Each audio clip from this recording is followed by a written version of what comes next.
fighters, are they enough to pay for the provider, or does the commander have to steal money even from other places in order to pay for these victims? They pay for the victims, but they pay, I don't know, $100 per person. So at the end was better the business because they receive more money for the results. So next question was over here. And thank you very much for a very impressive film. It really did make an impression, although it was very violent.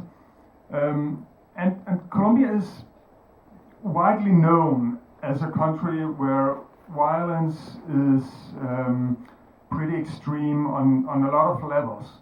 And you were talking about this particular polarization that goes on in Colombia. Can you say a little more about what are the ideas that are struggling in Colombia and that make Colombia such a violent and conflict-ridden country?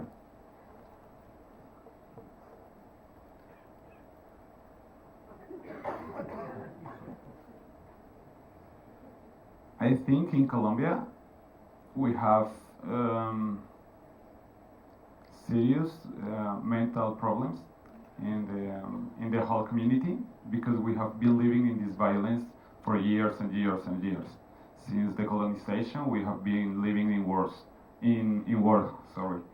So we have, according to the statistics, once more again, we only have 10 years in all our history without a war. So we live in a war constantly, and everybody has his opinion about that, and we start to ask for revenge instead of justice, and we have so much pain and we have so much hate, and we are trying to defend ourselves from the others, and that's when we start to care about the other, because you are trying to survive in this environment. So I think the causes are very complex, are very deep, and I think it will take us a lot of time to start a reconciliation process, a process of forgiveness, and to forgive ourselves also. I think that's my answer. So, may I have the next question, please? Hi, congratulations on the movie. It was very nice. For my understanding and along all the other questions that were asked, just to clarify some points because I'm not familiar with the context that you just explained. The people that are being kidnapped by the paramilitary, is it just for ransom, just for money, or is it also to make their families work for them or suppress people? Thank you. There are a lot of reasons to be kidnapped. Sometimes it's for money, sometimes it's because they need to create fear in the communities, and sometimes because it's some kind of special kidnap, like a political or someone who has influence in the country. So it's some kind of extortion for money or for to be more relevant with the journalist or to negotiate with the government too. There was one question. Thank you. Sorry. Okay, we can do that. Yeah. Sorry. We saw a wonderful actor for the third main character. Thank you so much for playing this character. Thank you. And you played a very double-sided man. In the public he was very brave, very polite, and in the camp he was a fascist man, a fighter. This is typical for the Colombian society, that people are in the front very polite and brave, and after the surface, there's a little more brutality, fascism, war, but not on the first side. Is this my right impression?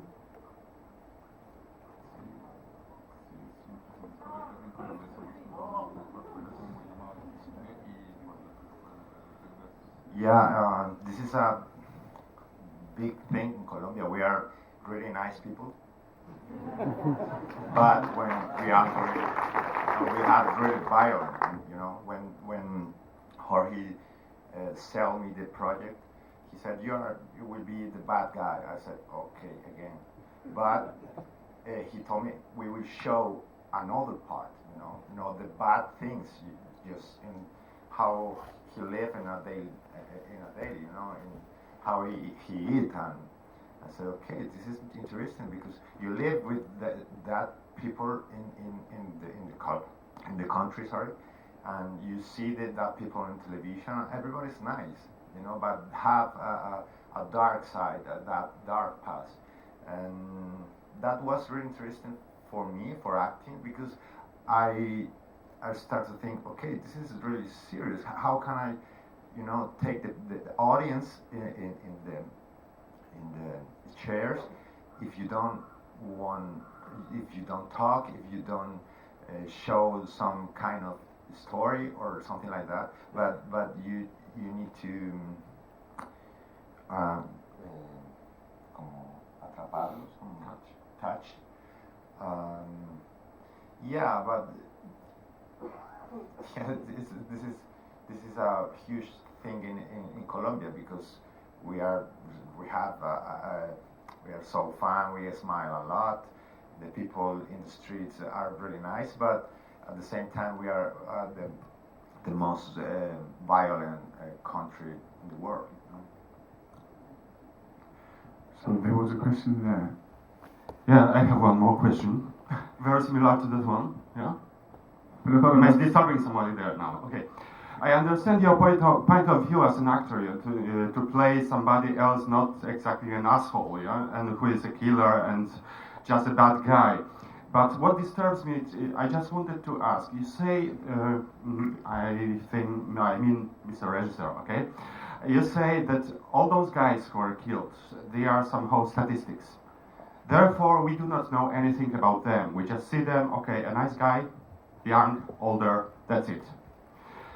Was there a particular reason to make a kind of bigger build-up around this character of the Comandante?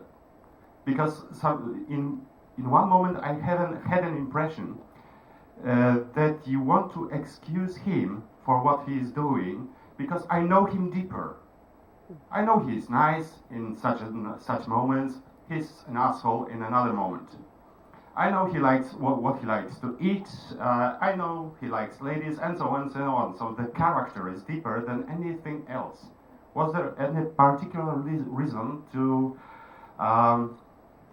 make his character deeper than any other? Not statistical Comandante, but a real man. I think it's harder to create empathy with the victimary. I think that's the hardest part in the conflict. It's easy to be kind, nice, and to create some kind of link with the victim, but with the victimary it's harder. And then, as I said before, we want some revenge, and in Colombia we are looking for revenge instead of justice. So if I say, okay, the victimary is also a human being, and how do you deal with that thing? I think it opened more questions, and we can start some kind of conversation about that and how we must deal with that situation. So I think it's nice you asked this because it opened the door to the discussion about how we are going to deal with the victimaries, with these men, because they are men with hopes, with dreams, with mistakes, with whatever. So they are also